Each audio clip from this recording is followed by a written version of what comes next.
Welcome back to Cooking with OTK, and today we're cooking goulash.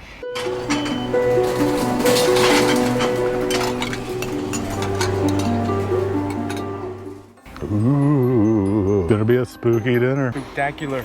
Yes, so first thing we do, take our onion and just gonna do kind of a rough chop per one medium-sized onion. Remember, this is a goulash, so it doesn't have to be pretty. Yes, it actually should be slightly ugly. Yeah, it's scary. Yeah, they're good. Okay, we don't need any blood in it, okay? Why? That's the secret ingredient. So I have our one medium onion, and we're gonna be doing this over the campfire. So I'm just prepping out the veggies over here so that I can take them over and dump them in the pot, or we'll bring the pot because we have it preheating right now. So we can dump some butter in, but we want to get our veggies cut first. Exactly, make it easier on yourself. That's what camping's about, right? So we got one red bell pepper, want it chunky. Yeah, rough dice, or chop. Rough chop. And like I said, we're just throwing it all in a bowl, just for easier transport, keeping yourself organized. And after the bell pepper, we got about 4 cloves of garlic. We're gonna rough chop those as well, because we're gonna be stewing this for about an hour, 45 minutes to an hour. And I like big chunky pieces of garlic. When that garlic cooks a little bit, they're gonna be a little sweet and soak up all that flavor. It'll be really good. And we also had a little leftover diced garlic that we're just gonna go ahead and add into it. Yeah. No sense in wasting stuff. Yeah, I love garlic. And then we took a little bouquet of thyme, tied it together. We'll throw that in. Let's go get the pot. He's gonna go get the pot. Let's go get the pot.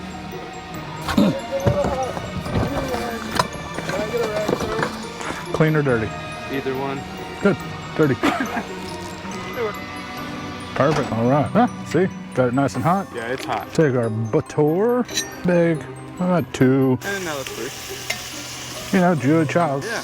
Butter and cream, butter and cream. So we're gonna let that go. That's the beautiful thing about cast iron. We got butter melted. Throw in our veggies. All right, let that go, and then we'll get that back on the fire. But before we go, our beef. Now this recipe, you can double it for a larger group, but since it's just 2 of us, this makes enough for about 4 people, so we're using 1 pound of meat. If you had any more than that, just double the recipe. All right, this over our fire. Get those veggies working. All right, now we're gonna go grab the beef. Didn't you just say to grab the beef? Yeah. And bring it with you? I did. And I forgot. He didn't make a list. No, I did not. Shing. See, it pays to have good, sharp knives. Back over here. Ooh, nice sizzle, sizzle. And give that a minute or more before we add the beef. Next, we got our pound of beef. And we're using an 85/15. You can use a little leaner if you'd like, but I wouldn't use any fattier. Otherwise, you probably need to drain off a lot of that fat. And this is supposed to be an easy campfire dinner. We don't want all the extra work. So we're just gonna let that go until it gets kind of brown, and then we'll add in all the rest of the stuff. All right, now our beef is pretty much brown.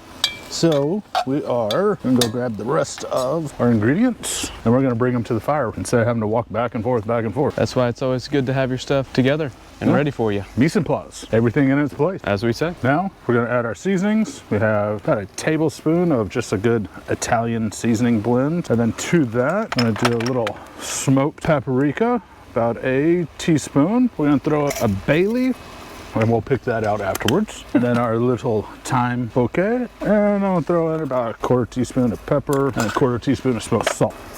Give that a little stir, and then we'll add our liquid. Oh, that's smelling good already. Yes, it is. Stand up, but knees hurt. I would say it's because you're an old man, but it happens to me too. So, although I guess I'm an old man too. Yeah, you are. I don't know. The handy dandy can opener. Unlike earlier, I don't want to add the metal top. It's not called for in this recipe. Hey man, that's true. Now we have a can of our diced tomato and jalapenos. We use the Hatch brand because it's non-GMO. Can of just a good tomato sauce. And then a 1.5 cups of a good beef stock, unsalted, so we can adjust our own seasonings. Makes it a lot easier to get it just how you like it whenever you get to salt it yourself.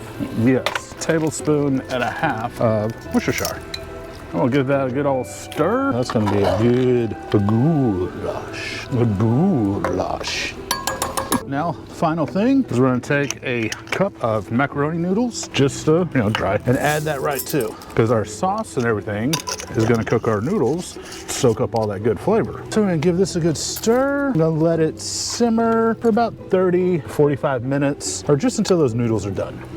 And over a fire, may take a little longer. Keep the heat adjusted appropriately. If you're doing it on a stovetop, it would only take you about 20, 25 minutes. And grab the lid and we'll let it cook. And we have come to learn that almost any pasta dish, cooking your noodle in the sauce is way better. Yes, highly recommend it, because that noodle will soak up all that good flavor. We'll see you in about 30, 45 minutes. All right, we'll see you shortly. Alrighty guys, so we're getting our tombstones on the grill. Use that as a little knee spot. Just gonna take our buttered toast, or our buttered tombstones, right over the fire. It's a little hot on this side. And we're just gonna let that fire kiss those tombstones, and we'll be back. It's a pretty looking fire. Alrighty guys, our tombstones are ready. Check these bad boys out. Heck yeah. Ah, my knuckles. Spooky. Ooh. All right, I think dinner is ready. Me too. Let's go check it out. Oh, you had apostrophe S, and it's plural. Ooh. Yeah, it is. Those noodles sucked up a lot of that sauce. Whew, that's gonna be good. That's perfect. We're gonna take it back over and make our dishes, because it is dinner time. Somebody's alarm's going off. The dinner bell. Okay, well, now we're back here. Our goulash is done. We had it cooking for, I'd say it was about 35, 40 minutes. And you can see it soaked up all that sauce. Smells delicious. Already took out the little thyme brochette and the bay leaf. So remember to take those out or it's very woody. But we got our ghoul bowl. Put our goulash. Ooh. This smells so good. I don't remember the last time I actually had a goulash. It's been years. Actually, me too. It's been a few years since I've had goulash. So we got a nice Irish white cheddar. Gonna shave on top, but it's gonna be good. That looks delicious, dude. And this cheddar, it's pretty crazy. It's kind of like a hard soft cheese. Yeah, it's hard, but once you kind of get it in your mouth, it just like melts away. All right, now we got our grilled tombstones. Woohoo! Of course, need some little flowers for our deceased. And the blood. Because it is spooky.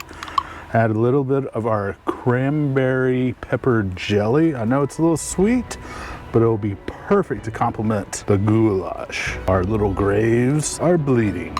So, all right, that is our spooktacular goulash. Ooh.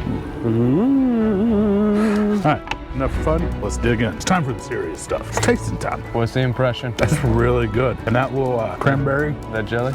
makes it really nice. Adds a little sweet. It's got a little nice heat to it. It smells good. It is good. And that white cheddar is great. Oh, I bet so. Only one bowl. No. I guess someone's going hungry. That's what he thinks. Look at my bowl. All right. Well, I'll let you have a taste. Get me some of that jelly. It's a little hot. Wow. Right? That's good. It goes so well. Wow. You really wouldn't think jelly and goulash go together, but you gotta try it. It gives a nice little sweet to all that good savory. Not too much. Don't pour the jelly. We just put a little accent on it. Yeah. So, yeah. You don't want your goulash to be sweet. You just want that accent. So, well, we are going to finish our goulash and have another day tomorrow. Yep. And we hope you guys give it a try. It's really good. So, remember, keep camping. Oh, and keep cooking. Yeah.